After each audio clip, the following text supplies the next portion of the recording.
This morning when I woke up, there was a heavy weight of loneliness sitting down on me. And as I got ready, I knew I was going to have to film this video today. I didn't feel ready. Then I went to church. The topic for the day was depression. Way too much of a coincidence to be a coincidence. So here I am, sitting at the bottom of this hill, gonna get eaten by bugs. So in 2014, I started making changes. And it was an absolute up and down battle with consistency. I was forever kind of slowly moving forward, but it was very slow. I was struggling with hating the way I looked and hating my appearance, and then I would like lose a little bit of weight and I would put on new pants and it would feel great, and then I would be miserable again. I really thought, I think that I was doing better mentally and about thinking about myself and thinking about life. But in 2016, early, I got one of the most awful calls of my entire life when I found out that this precious boy who I had known for many years had taken his own life. And he was one of the sweetest souls you could ever imagine. But in a moment that life was taken, wow. And I remember thinking so very clearly about him that I didn't understand how he couldn't see how important he was to the world. And I had this very clear thought that if he was so very wrong about himself, maybe I was too. And I don't know what made me think that of all things, but I thought that so clearly, shifted my heart in the way I thought about suicide and death and depression and the world in general, and the ways in which we can derail and lose sight of everything. So in 2017, my family, my tiny little family, took a vacation. And when we came back, I came back to some of the best living conditions I'd had my entire life. And I thought the worst thing I could think of was that this was the rest of my life. I needed more. Like, I felt like I had not done anything, and I knew my 40th birthday was coming up, and I had had such goals. Like, I don't know, somewhere in my 30s, I had decided my 40s were going to be my best decade. And I was closing in, and I was still overweight, and I was still struggling with my emotions, and I was still struggling with and I just was like, I can't. Take me to late July, and my husband and I have a big fight. And I don't even remember like how that all ended. What I know is that very shortly thereafter, I went into our workout room. I looked at the treadmill, which I had gotten onto very inconsistently, started to cry, and I thought, I can't get on there again. I can't do this. And I think it's funny when I look back, I think it was almost a metaphor. It wasn't just about getting on the treadmill to exercise. It's like I literally can't just keep running in place one more day. And I asked God for a place to go and a place to meet people and have my life be changed. We all know that happened when I walked into a big red barn on July 31st, 2017, and I took part in my first Grind to Fit class and fell in love. So here we are at this point, and this is what I feel so ill-prepared to talk about, because I have no because I don't feel like I'm ready to get this out.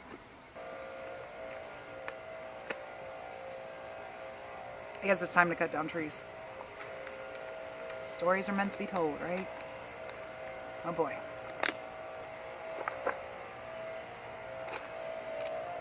I started off 2018 pretty much feeling on top of the world. 2018 was when I kicked butt. Unfortunately, so far, it's just kicked my butt, which is fine when I tell the story. But yeah, so somewhere in January, the voice on the anxiety got cranked up a notch, a little bit at a time. But I didn't know what was happening. And I was having panic attacks again. I didn't know why. Whole story, a little bit of an idiot sometimes. We'll get there. But I wasn't experiencing them the way I would typically know what they were. Instead, they were just these awful, racing thoughts that I couldn't stop. And I would be okay, and then I wouldn't be okay, and I didn't know why, and I didn't know what was going on, and there was other stuff happening. Like, work was hard, home life was hard, bills were hard was happening. And so it was just stress, and I'm just stressed out. The thing is that all these old kind of way of thinking was cropping up, and what was probably a long-running elevator music playing in the background of my head was being cranked up, and it was suddenly this pounding thing going on. I didn't matter. People didn't want me there.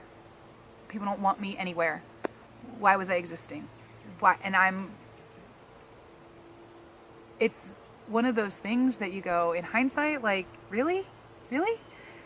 But in that moment, it made complete sense. Total sense. Because I had never really mattered. Well, out of that, I discovered, Crystal had started drinking a lot of caffeine again. A lot of caffeine. And my friend looked at me about a month ago now and said, yeah, how'd you let yourself get back into that? Because I was doing better, and because life was better, I was okay. I was not okay.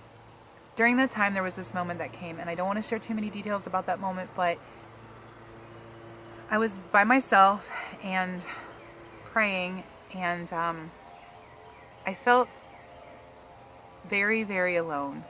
Something was different, and I had this thought that if I had to do things alone, then I would do them alone. That I mattered enough to keep going. Because I knew that something was not right with the way I viewed things and the way I thought about things. And hadn't been right. I really wanted to stop pretending that all the past was in the past, and that nothing had really impacted me or changed me or affected me. Things had impacted me, and things had mattered, and it mattered that they mattered. And that was kind of the shift, was like, it was not, I don't even know how to word it. I couldn't have been a good enough person to have been strong enough for those things not to impact me. And I think that I had always kind of thought that if I was just good enough, if I was strong enough, if I was healthy enough, if I was happy enough, those things wouldn't hurt. They hurt. I can't make them not hurt. And again, there was a fallout. It just is what it is. I didn't do everything correctly. I didn't express everything correctly. I didn't manage everything correctly. I realized to get the heck off the caffeine and to move that out of my life. But as crazy as it was that I went back to that, the benefit of that was it turned up the volume for me to hear. In a crazy sort of like God uses awful things for good sort of way, The volume of my background noise was cranked so high that I could hear it clearly. And I was like, what the hell am I listening to? This is some bad music. We gonna turn that off. So I did. I recently hit 100-pound weight loss. Y'all, I have lost 100 pounds. It is an entire teenage boy. We measured my 14-year-old son. I had that boy on my body at one point, that whole 100 pounds, and it's gone. That is crazy talk. And here's the funny thing. Y'all, this is true story. I announced that. I'm proud of that. Kind of. But I had to process the fact that I felt like I hadn't really accomplished all that much. And so here's the conclusion I came up with. I don't feel like it's an accomplishment because I don't feel like I should have gained the weight to begin with. Because I feel like gaining the weight was a result of failing and not doing the right things and like I was a bad person for having all that weight on me to begin with. And when I really, truly realized I've lost 100 pounds, y'all. Okay? And I have no real connection with that as an accomplishment. That made me have to step back and look way across my life, all the way back to that 17-year-old girl, sitting in that room, feeling like she was a burden on the world. Recently, as I'm looking back, I realized that so much of my time was consumed with such negative thinking about myself that it really framed so much of my life. And I missed out on a lot of things just because of thinking about being a burden and being a bother and thinking I was ugly and thinking I was this and thinking I was that. Y'all, I can have a panic attack about texting somebody and telling them I care about them because I'm afraid it's gonna bother them. I had such shame about gaining all this weight and feeling that miserable and feeling upset because I kept feeling like I should be better. I should have done better. I should be stronger. I should be this. I should be that. And I couldn't get the consistency down, and I couldn't take care, and I couldn't figure out why. And I felt terrible about myself.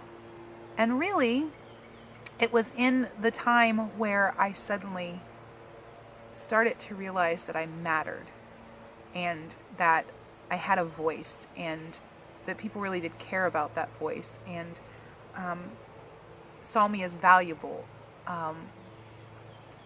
That's when it started to change. But then the step up from that was when I got to a point where, real or imagined, and I will largely say that it was imagined, but when I hit a point and I hit a wall where it seemed like I was back in a place where there was no value and there was no worth again from other people, when I decided that I mattered. And if the whole world said I didn't, I thought I was worth fighting for. And I thought my voice mattered. That's when I saw change. That's when I was able to take ownership of my own health and my own fitness. I realized that it's in the freedom. It's in the life, it's in living, it's in loving, it's in enjoying the process and enjoying the journey and it being fun. Y'all, it can be fun. Like, it's not this thing of, oh, back fat, thigh fat, oh, I had to measure, oh. It's not this thing. Like, it's okay. And out of that has come this thing of like, dude, I don't want anybody else to experience what I've experienced.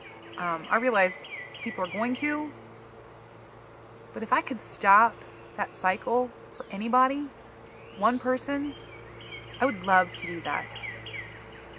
Because when I take myself back to that 17-year-old girl who sat in that room, I want to yell at her so bad because she was so focused on not measuring up and not mattering.